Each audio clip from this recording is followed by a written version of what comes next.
Okay, I'm here. I'm moving some pictures. Have some fun pictures back there. Okay. All right, everybody. Hi. How are you? And this is me, and this is Thanksgiving. Except that it's a little bit late Thanksgiving, but we should be doing Thanksgiving every day. And I wanted to give some thanks. And actually, what I want to give thanks to today is Joe Biden. And my beloved, and I want to apologize to anybody who happens to check onto this, who is on my Substack waiting for me. I am disgracefully, I froze about 6 weeks ago. I absolutely froze, and I was about to launch my Substack. And I froze because of what happened was I had sort of family medical things. And I won't even go into detail. You're not interested in it. And I don't even like reliving it by repeating it. But so for like 8 weeks now, it's been on and off. I have been noticing that Shakyamuni Buddha was on the ball when he said, aging is a pain in the neck. And boy, was he right. This little thing goes wrong and that little thing goes wrong. And then it's really kind of a pain to deal with it all. So I noticed that. And I froze. And I'm about to go on my Substack to really communicate a couple of times a week with everybody with a little talk. And I'm going to have 2 talks a week. And one talk, I'm going to talk about the politics and the social reality. People say, oh, that's politics. No, but I am an activist. And part of my meditation is being an activist. And if you realize about the Bodhisattva path, that you're never alone. There's a duality among spiritual people of, I'm going to be alone. I'm going to meditate. I'm going to be on retreat. I'm not going to talk to anyone. I'm just going to pray to all the invisible beings. Well, if you want to get anywhere with that, you have to acknowledge ahead of time that you are a total nexus of interaction with all the beings that you know and tons of beings that you don't know, but you did know in previous lives and are totally interwoven with you. Because there's no solid core of identity within any of us that is totally separate from everyone else. There's no such thing. That's what we're lacking. That's why we're called selfless. We're still totally self-full because we're here and we're doing our bit. And it feels like we're here, and so we're a little bit illusory, we're magical. Because in reality, we only construct that with our pronouns, with our language, with our creativity, with our love for beings, meaning our radiation of happiness, our feeling of it and radiating it. And the more we radiate it, the more we feel it. If we try to stop radiating it so we can feel, we'll stop feeling it. Because we're all interacting with everyone else all the time. Okay? So therefore, being an activist is part of our meditation. We are voting while sitting on our pillow. And then when we get up and walk to the voting booth, or to getting to the voting booth past the obstruction of voting. Oh, no, sorry, please don't talk. I don't know how you mute my watch. I don't know how to do that. It talks to me. I apologize. It's being an activist. I know you are being an activist, dear Siri, but please please be quiet for a while because I'm talking to people, my friends. Okay? So one of them is going to be activist and one of them is going to be spiritual, and I'm going to follow the permission given by my editor, the wonderful Patty Gift of Hay House International, the greatest editor. Her name is so perfect. Her parents were prophetic when they called her Patty Gift, because she is a gift to all humanity, and certainly to me. And I'm giving thanks to her, because it's thanks to her that my book, wisdom is bliss. And even that I have that title, which used to be Buddhas Have More Fun, which would have been feeling too exclusive to other people. People who think they're not Buddhas, like me. So I only have more fun when I talk about it, because I talk myself into having more fun, usually than I worry. And that's why I'm an activist, because we can't sit around worrying, because if we do, then we'll get angry and mad and frustrated, and then we'll be very ineffective as activists. We will be effective as activists when we're happy, jolly, and cheery, which is what we have to be. And we have to try to be that just by talking, not by drinking, not by getting stoned only, but we get addicted, not by any special thing, by watching, Netflix. No, although all of that is good, but we'll be happy when we think about how happiness is the only solution for the misery. So I want to give thanks. I want to give thanks for COP26, because I just wrote a wonderful thing in a kind of dour publication that I have, which I want to be thankful. I'm thankful to the Guardian, Manchester Guardian. I'm thankful to the Economist in England, coming from England. I'm not thankful to the Spectator coming from London. I'm thankful to the Washington Spectator, edited by my dear friend Hamilton Fish, to whom I am thankful, and his wife and family. Thankful to all of them. Thankful to all of you for being here to listen to this. Thankful to Justin, my engineer, who arranged for me to record this on Riverside. I'm thankful to my children, my grandchildren, of course, to my beloved consort and my boss, Birgitta Nina von Schlebrigge Thurman. All these names she has that are not really her name, but she has many names. She's beyond all names. She's Vishwamata. She's the multifarious mother.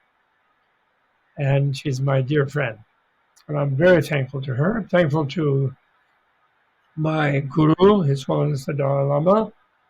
I'm thankful to his gurus, Kapti Lingna Rinpoche and Kapti Chijang Rinpoche, especially Lingna Rinpoche was my guru. Lingna Rinpoche was kind of a guru.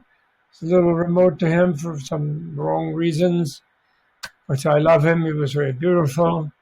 I didn't want to make him unhappy, so I wasn't too close to him. And I'm thankful to all the lineage of many gurus. I'm thankful to Vimalakirti. I'm thankful to Vimala Ananda and Rabbi Svoboda, who have introduced me to how the Buddha Dharma, because of their great siddhas, cheated death in India 1,000 years ago, when it was destroyed in its monastic form in India, sadly, by some silly people who were just too nervous or whatever. It's greedy. They wanted to melt all the golden Buddha statues. But I'm thankful to them anyway, because they pumped us up. They helped pump up Tibet. Thankful to the Dalai Lama. Thankful to all the lineage in Tibet and India.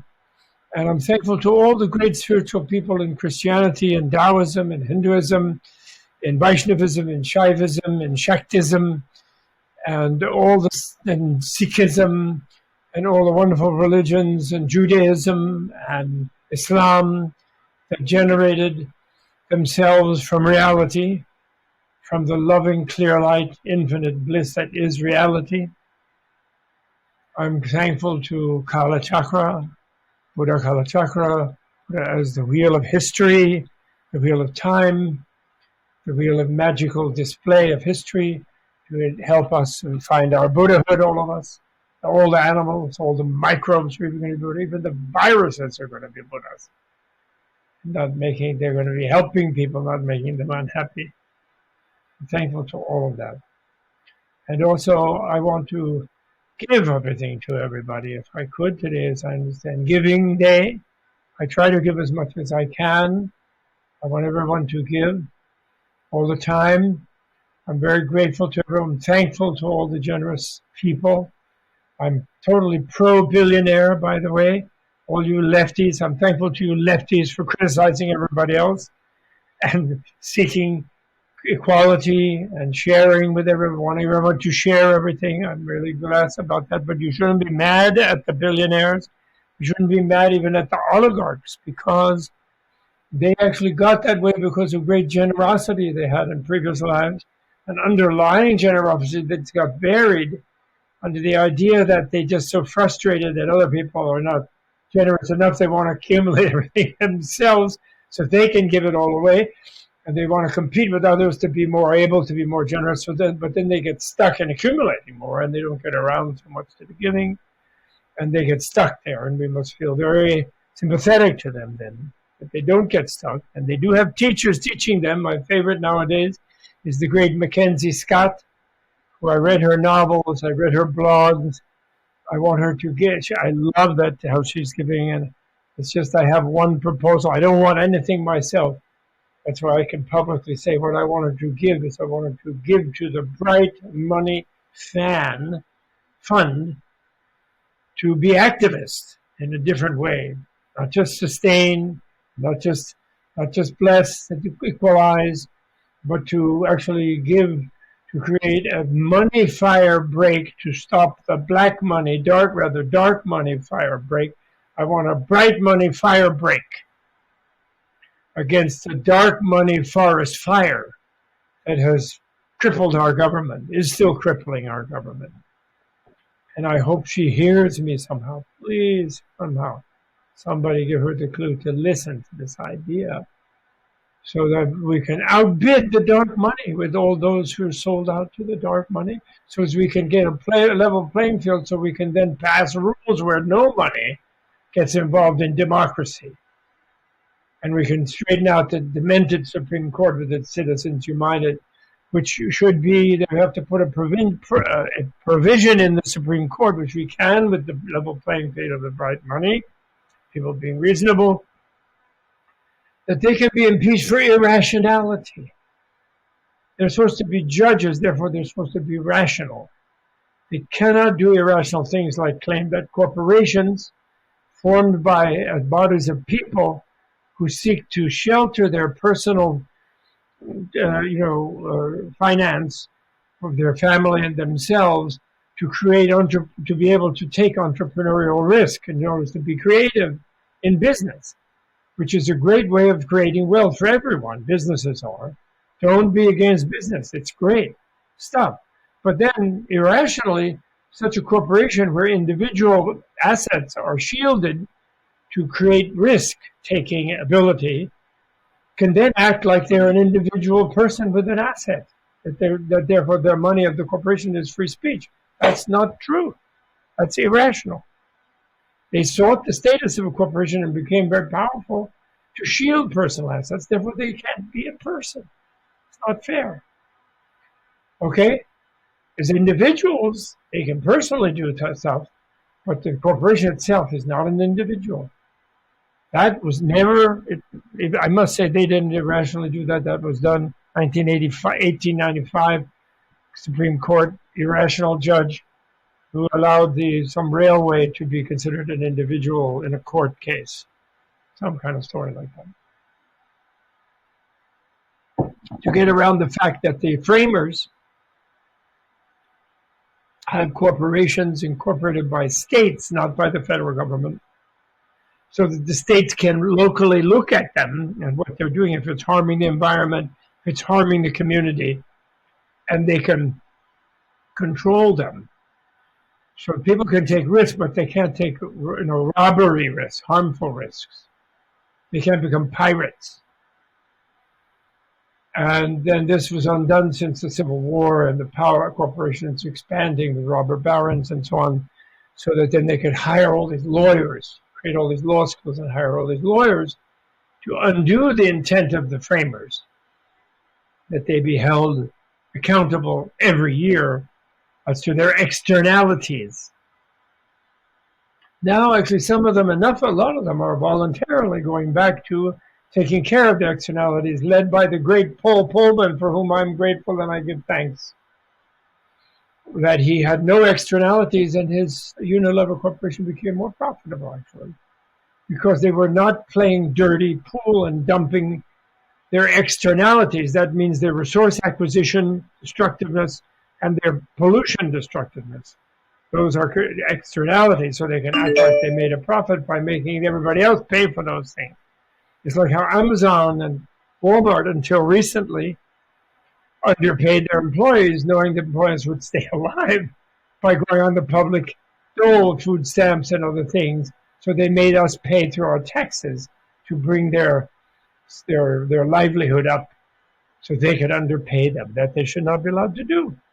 No, no, no. While also moving their own tax base offshore and cheating on their own taxes. I'm sorry, because of all those lawyers and accountants. No, no, no, no, no.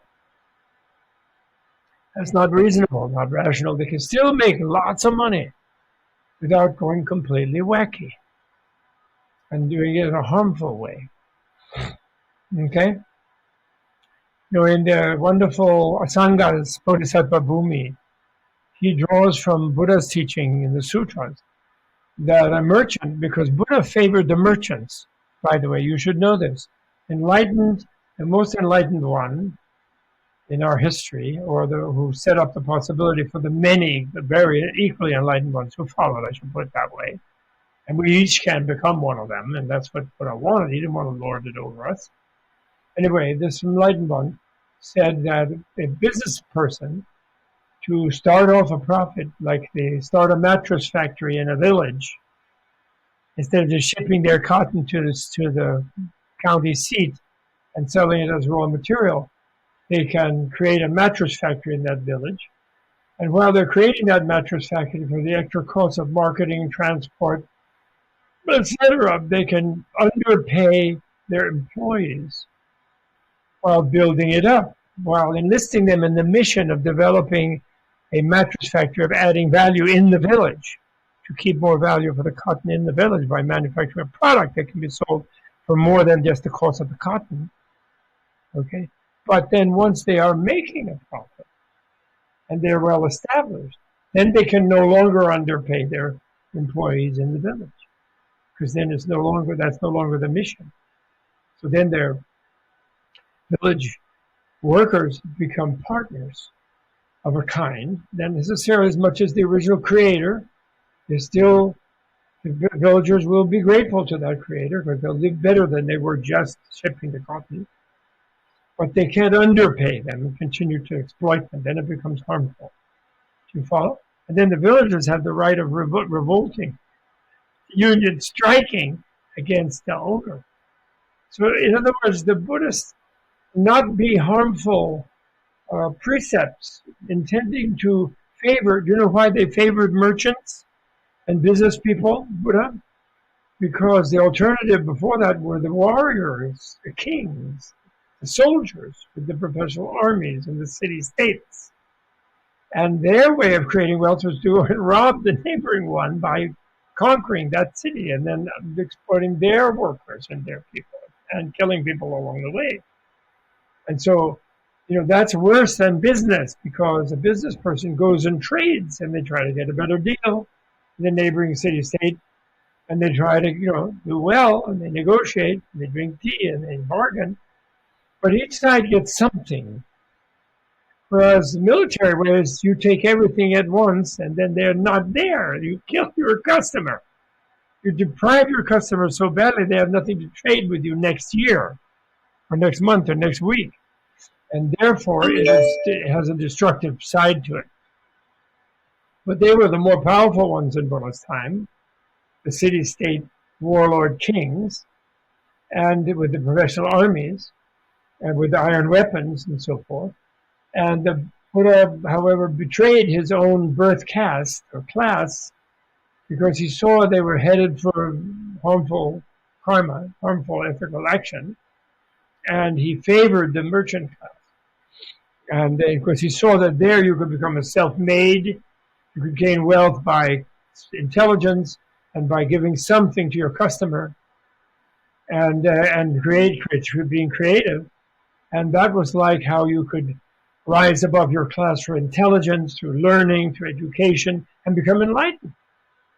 Even if you were not a priest, a Brahmin, a high holy person or something, or a warrior king, minister, which is the upper classes were like that.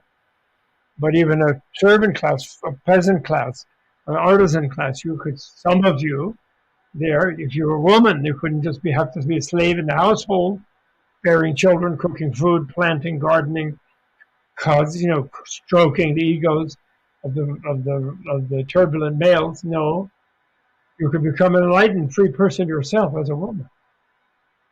He instituted all those beginning processes, still not fully perfected on the planet, but on its way. We're getting there. Thankful to all of those who work on it today, here and now.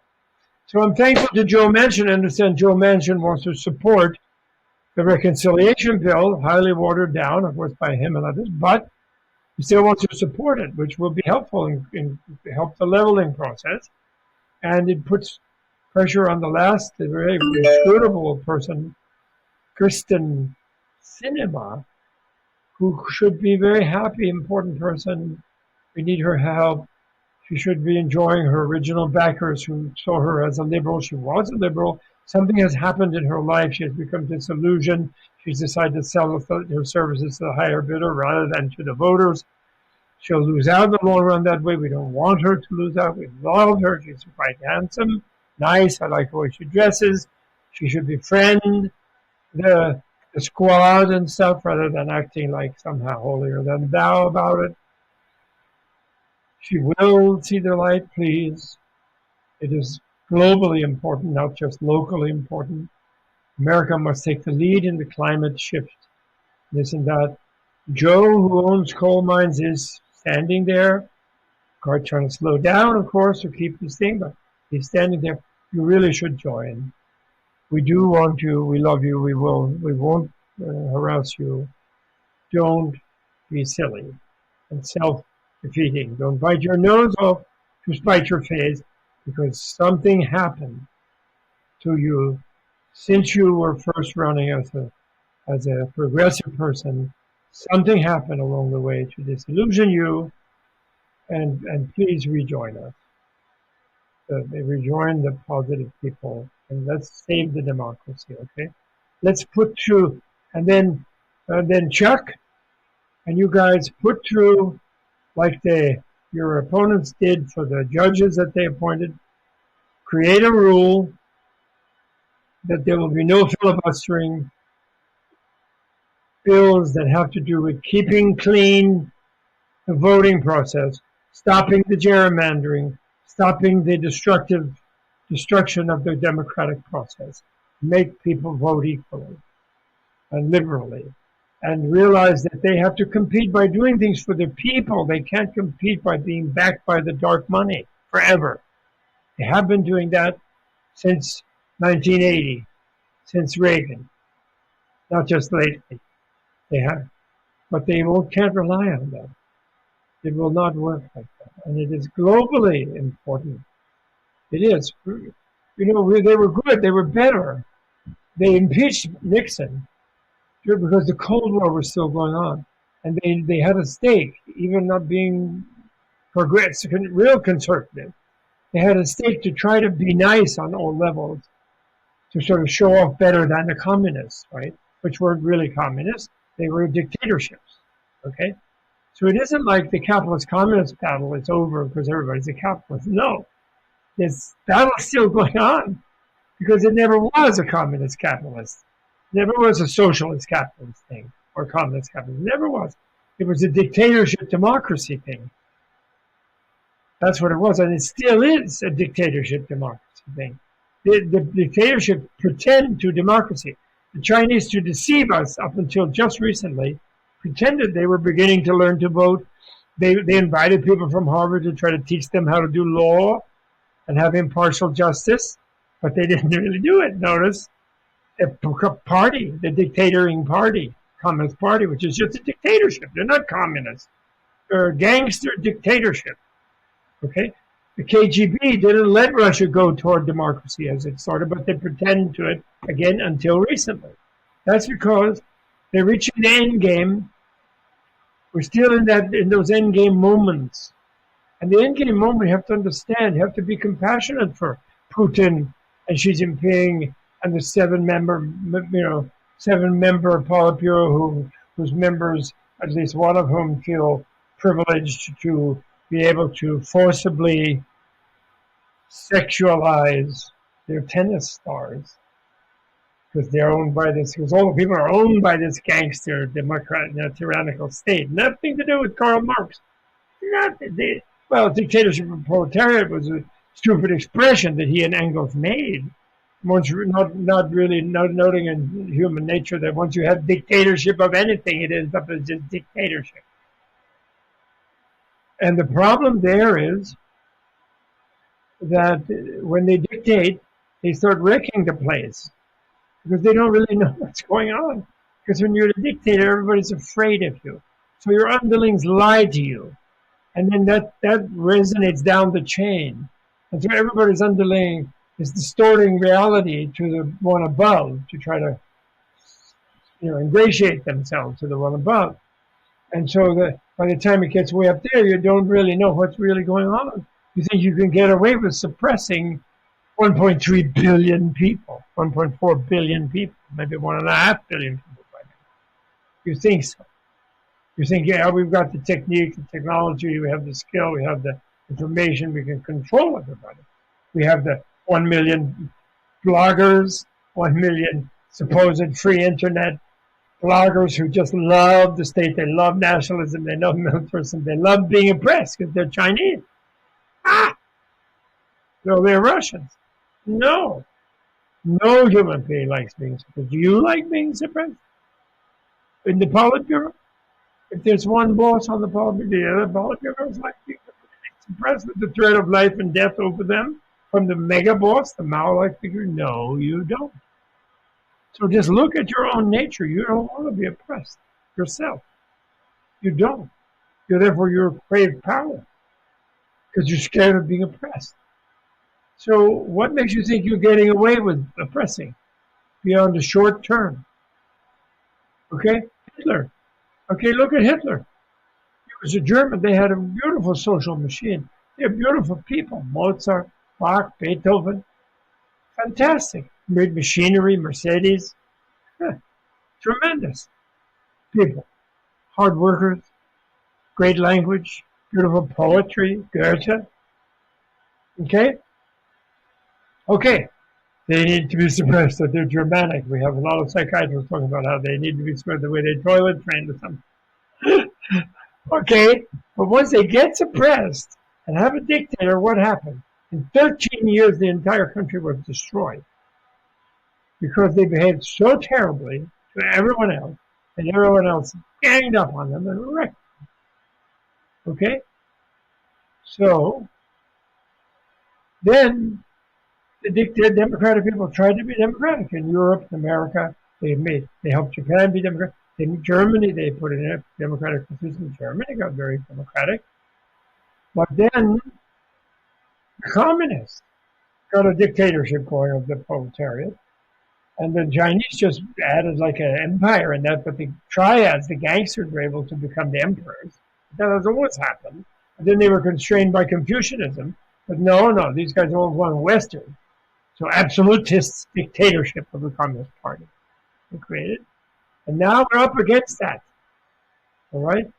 And in fact, it's like the time of Hitler, maybe Roosevelt was tempted Churchill to act very dictatorially in America and in England and wherever, in France. Anybody who was trying to oppose the dictatorship. Whereas the communist dictatorship started acting, pretending they were going to be nicer to the people in Petersburg and to resist the dictatorship of Germany. We even got to think that Stalin was our ally. Okay, wait, cut and hold. I'll be right back. I haven't finished.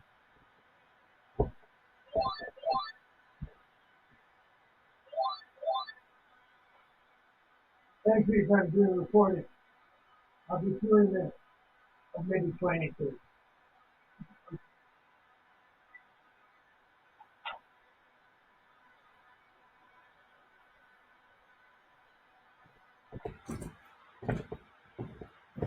So now we're having a Cold War. We're having a Cold War. And let's say that the dark money people won.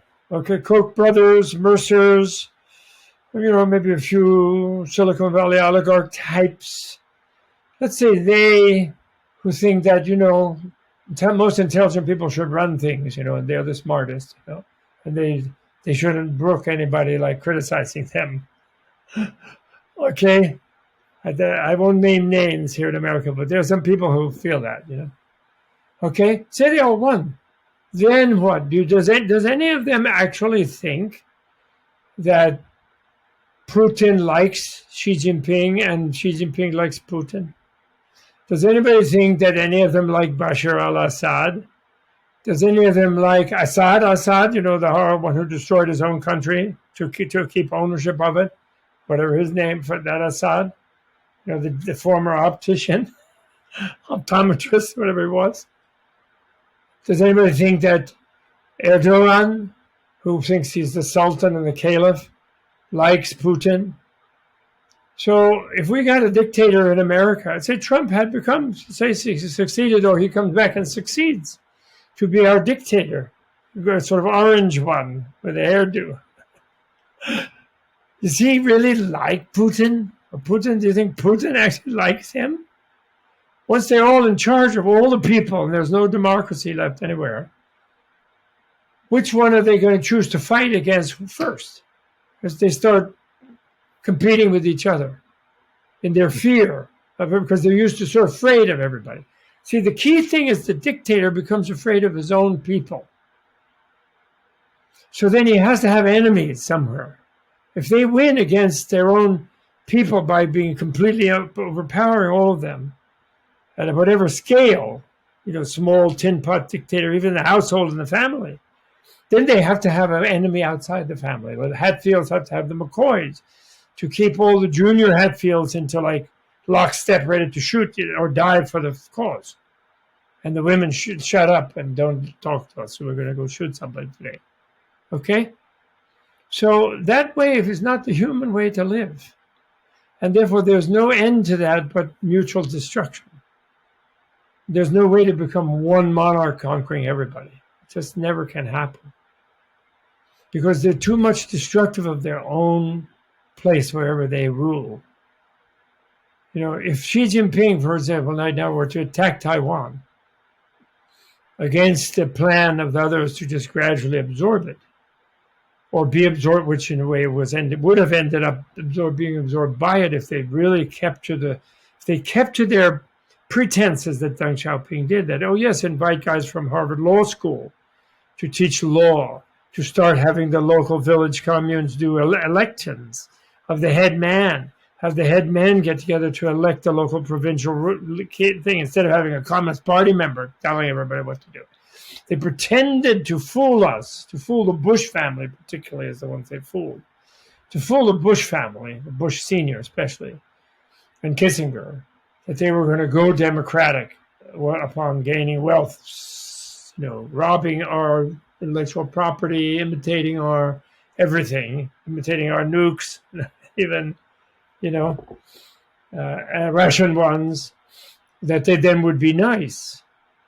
That didn't happen like that. It never would happen like that. When they were weaker, we could have been stronger in the human rights and, educated the leadership in a better way by being more firm and less greedy ourselves, and not let our own would-be oligarchs just dictate the terms and impoverish our country and export all our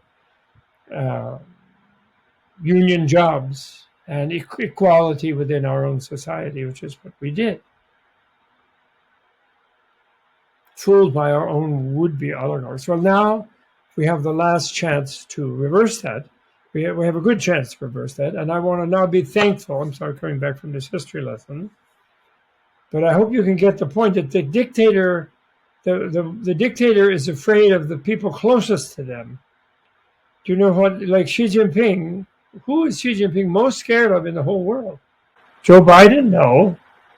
Putin, a bit, yes, but otherwise not much. He's scared of the 7 members of the Standing Committee of the Politburo and the people behind each one of them. So that's the person he's most scared of. because they're the ones who could overthrow him. Okay, he thinks, because they almost sharing in his power, so it could feed back on him. It's like Khrushchev after Stalin died. He kept killing everybody nearby him. Like Mao kept killing everybody nearby him. Liu Shaoqi, etc. The so-called would-be successor gets pruned. That's how dictators get. They become, because it's against human nature to be unfriendly to everybody, to be harmful to people, and you feel bad when you harm somebody.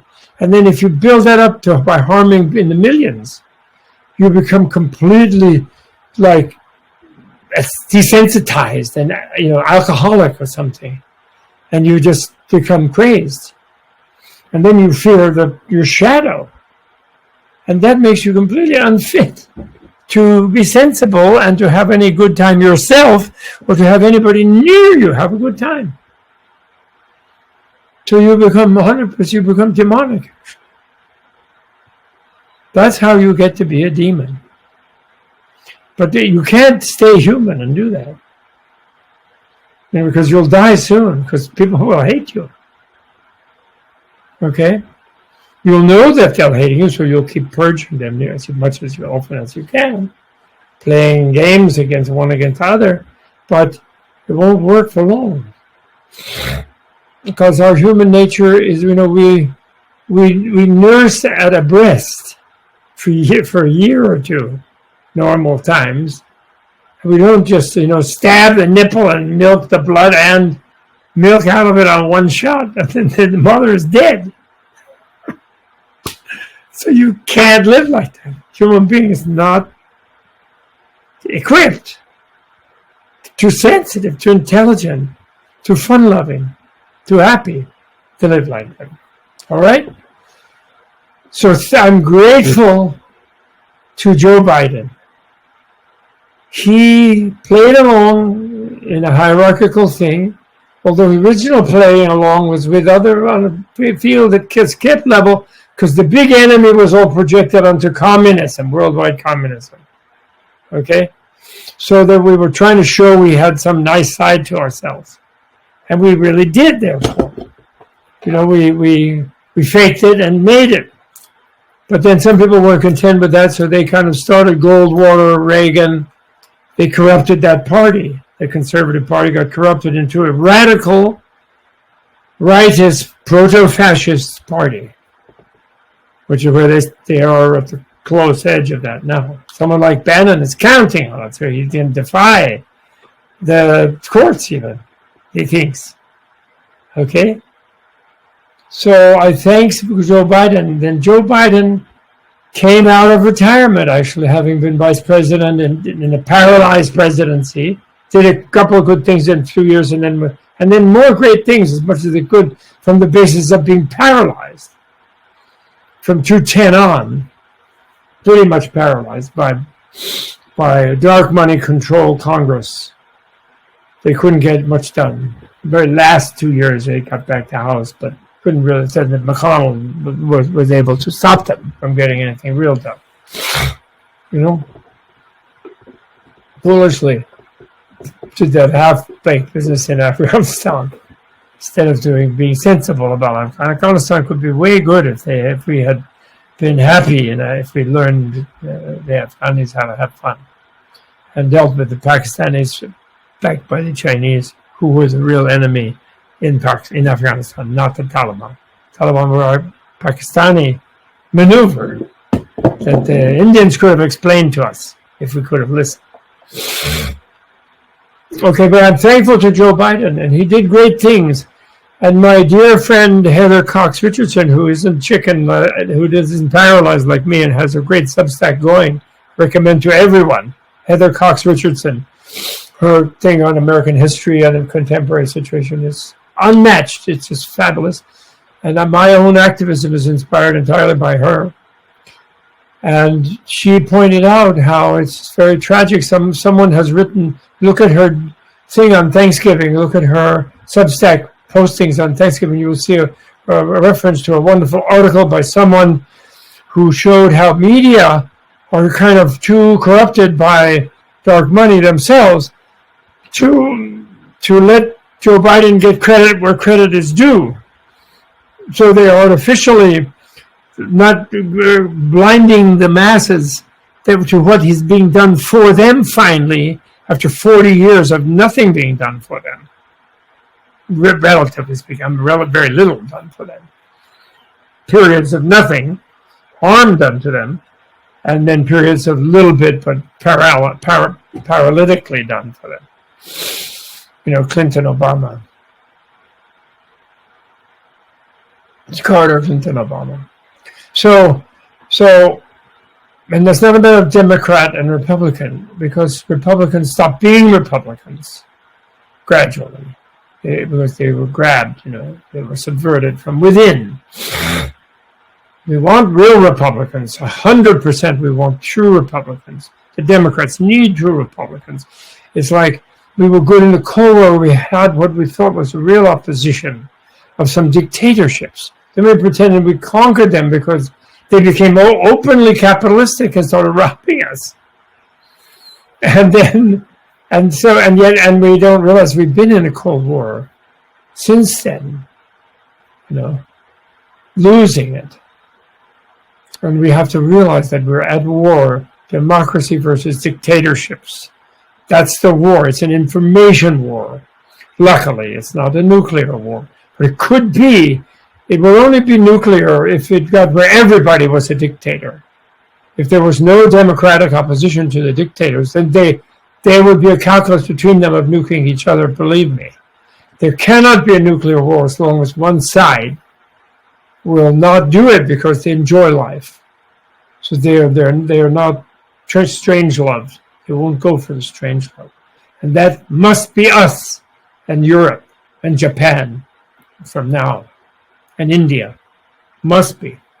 Even though we are nuclear armed, we must be more open about how we would never use it first strike, ever. This will help begin the disarming.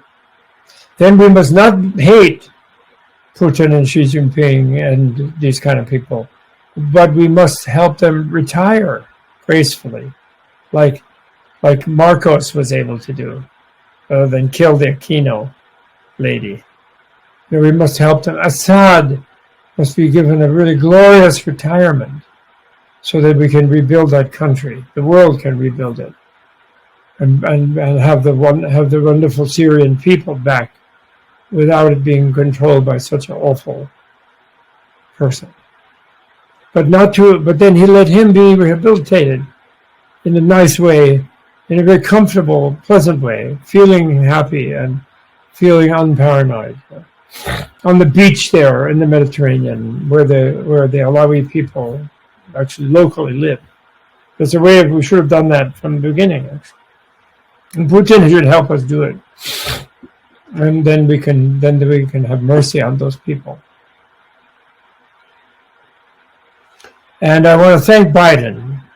And he got a big dip, especially because it looked like it was his fault that the Afghani thing ended so badly, but it wasn't. It was the fault of various people who didn't listen to him. I remember even back in Iraq, although he did play along, and he was head of Senate Foreign Relations, and he did play along the invasion of Iraq, which was real evil deed by our own wannabe oligarchy, complete crime, nothing good about it, mistake. But I remember he was one of those who said at the time that we shouldn't be messing with that Iraq, and that Iraq should be 3 countries, and then they would make peace amongst themselves. There should be a Shiite South connected to Iran. There should be a Sunni West and Northwest connected to Jordan and Saudi Arabia. And there should be and Lebanon. And there should be a Kurd Northeast connected to the Kurdish minorities in Turkey and federated with the Kurdish minority in Turkey, Kurdish minority in Iran, Turkish minority in Syria. and then you should get to restore the Middle East to more close to their tribal identities, before, and let them federate with business, commercially, getting past being militarized tribes. And that's the way to peace in the Middle East. That's the way to peace. Not trying to preserve stupid anti-tribal lines drawn by colonialists, such as Iraq, and entities such as Iraq. Remember, Joe Biden had the good sense to know that. He should have the good sense to know that Afghanistan and Pakistan are wrong constructions, because they are leftovers of the British rule of India. And the Pashtuns is one unit, and it's part of it in Pakistan and part of it in Afghanistan. And it should be one local federated entity, federated to India, federated to the Tajiks and the Hazaras and the other ethnicities in Afghanistan, so that you don't have this internal tension there. And therefore, you don't have the stake by Afghanistan because of not wanting their own Pashtuns to have more liberty from within their nation, so-called nation, having more of a federation and more local. That's the way of the post-colonial world, is local control, localism, kind of localism, but yet without fighting for it in a violent way, but a localism buttressed by really strong commerce, which actually Kurdistan in Iraq was doing effectively. The only people who liked us were able to do that. And then we let our bad guy betrayed them in Syria, let the Turks, never mind, it's a long story. But it's very wrong. But Biden understands. This is all gratitude for Joe Biden. Biden got money into people's pockets, billions, 60 billion, money back to the people. Biden pledged to let unions return in America. Biden pledged to cut the oil subsidy. Biden pledged, he's doing his best to do it. Biden is working with Bernie.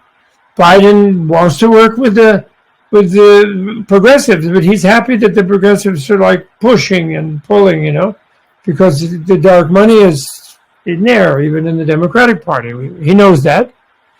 And he knows it's taken over the Republican Party, but he knows that some Republicans want to be Republicans, or he hasn't given up. We need them to be Republicans, not to be proto-Trump fascists. We don't want that. They are scared by the proto-Trump fascists, but we must woo them back by being strong to get them to come back, by outbidding the proto-fascists. And Biden knows that. He's trying to do that.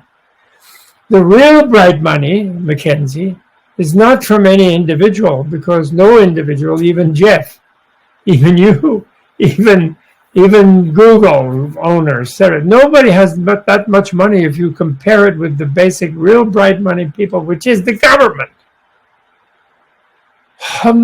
Trillions they have, personally. Supposedly wielded by the representatives of the people. That's the glory of commerce-backed democracy. Democracy backing level playing field commerce. That is the hope for the planet.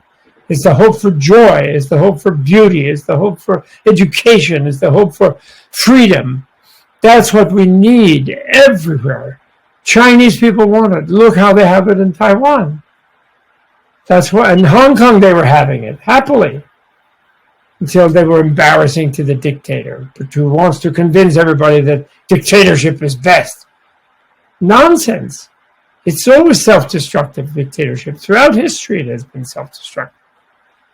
And these modern dictatorships that are not controlled by any kind of sort of nice sanctified theory of kingship or czarship or emperorship, where the emperor has to be humble and serve the people, just to be a noblesse oblige, be brought up properly, although it gets weak every few generations by royal brats becoming emperors, but so that's why democracy is actually better. But still, even the old system was even a bit better, but not better enough for the modern system, where democracy planet-wide is essential. And commerce, let's go with level playing field commerce, where you will still have extreme wealth and extreme poverty, but not super extreme and massive poverty. That we won't have. But that's not needed anyway. We don't need that. Imagine, see, that's where the bright money is. Now, COP26, they did, thank you, Joe, for going there. Thank you for pledging this. Oh, Joe Biden, thanks to you. We are thanking you. This is my Thanksgiving to you, who did so great. And you're doing so great, and you have to keep it up, and don't get freaked out. And people, supporting you shouldn't be freaked out. And we need to get some free media back. We need more power to the free media. We need to liberate the media. James, where are you against some other people? Tucker, ha! We need real free people to counter this. Okay? So we need to outbid the proto-fascist media people. We will. We do. Okay? So thanks to all of you for listening. And thanks to everyone. We are all one vast human family, as the Dalai Lama says. Republicans, even fascist rulers, they're still our family. They're the meanest guys. They had the most grumpy. They I don't know, they just machine gun the whole herd of turkeys. So nobody could really have a joyful one. They won't, but imagine if we had these bright money governments everywhere. How many $1 trillion without discussion are being spent on military weapons right now in the arms trade and in preparing to fight your neighbor? 7 trillion without discussion are being spent in the U.S. alone. And then nobody discussed, and they were unanimously supported by both houses of Congress, because that fits with the dark money. Fear. Because the fear of being ruled by fear of the other dictators, and then empower our dictator instead of being also afraid of our dictator, which is the closest one to us, to make us miserable. Create a police state in our own place instead of having a fun free state. Okay? That's our greatest danger. Thank you, Amy Goodman. Thank you, dear Amy. Noam Chomsky, thank you. But your point is, imagine if everybody in all of these governments, even as our dictators, if they would recognize that the biggest enemy to everyone is the weather, is the global overheating, not warming, overheating. And therefore, it's a military priority, it's a defense priority. So then the members of this dictator royal caste would say, okay, 7 trillion we have pledged to defense. Well, let's take 2 trillion this year. That would be 1/3. Let's take 30% of it. And let's every single government pledge, and even the poor countries, the ones that want 100 billion from us, from COP, India, China, supposedly poor countries, Africa. But then those dictators in those countries, they're spending how much on weapons? So they should not spend a penny. They won't get any subsidy from us to go clean, solar, renewable. They won't get a penny unless they stop spending any money on weapons. And we will take, or they take 30, no, reasonable. They take 30% of their military budget. We'll take 30% of ours. You Russians take 30%. Chinese take 30% of your military budget. That'll be hardest for us. We have the biggest, huge, stupid military budget. We'll take 30%, and that all goes into renewables. And from that, we have 400 or 500 billion to give to the countries that are burning too much coal, that are desperate because of, and they are suffering worst for the global change. Imagine we spent hundreds of billions. Do you realize we could give them interim nukes for their big cities? Little ones, thorium nukes that don't create a lot of pollution, stopping their coal pollution. And look at there's a lot of studies of that. Sorry, I know that's sacrilege to Greenpeace and everybody, because you expect only the big ugly nukes, but we're not talking about that. We're talking about tiny little ones to bridge things while we slowly build things out. Okay, stopping the coal, stopping the oil right away, using the engineering expertise of all that's invested in the vast infrastructure, vast petro infrastructure, to create these small nukes. Small nukes so the Saudis can desalinate and start growing gardens in their desert there. So they'll stop selling the oil. Okay? The Iranians also. Give them such power, They will not create bombs. And who needs bombs if we're spending our military budget? They will realize that we don't want to destroy the beautiful planet. And therefore we don't want to destroy them. So there's the bright money. So the seed for the bright money, gaining access to the bright money owned by the government, that is the way of having a sunrise of blissful, happy art and peace and equality and friendliness and no starvation and no violence, and less starvation and violence gradually. That's the way of doing it. Okay, please. And I thank you for listening. And please, let's do it. Let's do it all together. Let's figure out how to do it. And media people, show the benefit. For example, Biden followed Trump's bad deal with the Taliban/Pakistan, which is what that deal was with. He followed that to get us out of there. Okay? So that we could focus on fixing up our own house, so that then we again become a shining example. And then we can save Israel. Then Israel can be a shining example and not have to be just violent all the time. And it's very high time for them. We don't want a proto-fascist Israel. No. We can't have that.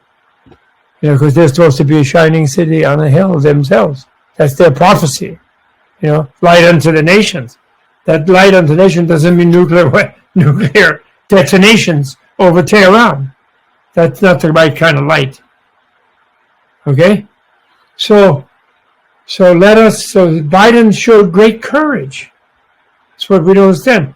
No president dares show weakness in any way because of the sort of brainwashed way we are with our watching our violent movies, So he did. He said, okay, I'm going to retire. It'll be a little disarray, but we get most people out. And he was misled by bad military intelligence that they could hang on for a while so we could get more people out, which they were completely wrong because none of them speak Pashtun. They don't have a college of Pashtun studies in Washington. I'm so sorry. How do you expect to have the British had SOAS, University of London, School of Oriental African Studies. Knowledge is power. They learned the languages at least. So they oppressed people effectively. If you're going to liberate them effectively, you also have to learn the languages. Hey, that should be a bright money, imperative to have hundreds of Pashtun-speaking people really loving the Pashtun culture. That's how you can change Pashtunistan. All right. Thank you, Joe. We're going to sing your praises. And we're thanking you for keeping it up. And don't be discouraged. And keep taking your vitamins. Okay? And get Kamala, allow her to be more active. Come on. Don't be scared of the anti-feminist, the anti-race thing being used badly by your opponents. Let her out there to take the brunt of it, to deal with it, to overmaster it, to kid them out of it, to bring in the sense of humor. Come on, don't feel embattled. You're the man. Power to you. Glory to you. Om Mani Padme Hum. May God bless you. May Buddhas bless you. May all the gods bless you. May the secularists bless you. The scientists bless you. Okay? Om Mani Padme Hum. Thank you. Now, last thing, I want to thank myself for not being properly retired and still working too much. But I don't think it's work, actually. I love it. I want to be happy. I want you to be happy. I want to be activist, and I am happy when I'm activist. Even if it sounds crazy to you, even my spiritual teaching sounds crazy. We should all have a bliss by knowing what's going on. That maybe sounds crazy, that you're going to be blissful when you know what's going on. But you will. I swear it. I guarantee it. But so I want to say it. So I want to thank myself, and I'm going to thank myself in the following way. One, on December 2nd, I'm going to be at Tibet House doing a book signing of my book, Wisdom is Bliss, 4 friendly, fun facts that can change your life. Somehow, everything got lost. Nobody advertised it. Nobody's waiting for it. It's also hybrid, so you can just check on online. We don't want a super spreader event. We don't expect it anyway in such short notice. It should have been advertised weeks ago. It wasn't. You have 4 days to figure it out. Check on 7 p.m. at Tibet House US, 22 West 15th, and hybrid online, tibethouse.org or wherever you find a hybrid. So that's first thing I'm advertising. Second, December 9th through 19th, I'm doing a great retreat, which is open to anybody online, and a few people, not everyone present. There will be a few people in person. Again, it's a hybrid event. It's at Menla, Tibet House's facility in the country, healing facility, spa, and there are probably a few rooms left. But there's a little restriction on being there in person, but online it's okay. And we're going to be using Book of the Dead, and we're going to pump up for a great conference that we're holding in February on death and dying with all the experts in the country on how to die well to live well, and how to help people die to live well, but after really trying every way to get them live as long as possible. Don't worry, don't think die well means that we should die soon. Unfortunately, people do die too soon is the problem, and we want them to know how to do that. And then once you know how to do that, you'll live really well. So we're having a great conference about that, renewing what we used to do with the Open Center called Art of Dying, great conference that we had. And we're pumping up for that December 9th to 19th. And we're doing Vajra Yoga, so it's kind of really restricted to yogis and yoginis, 9 to 19th, through the Book of the Dead, how that fits in with yoga, of waking, sleeping, dreaming. Okay? We're doing that.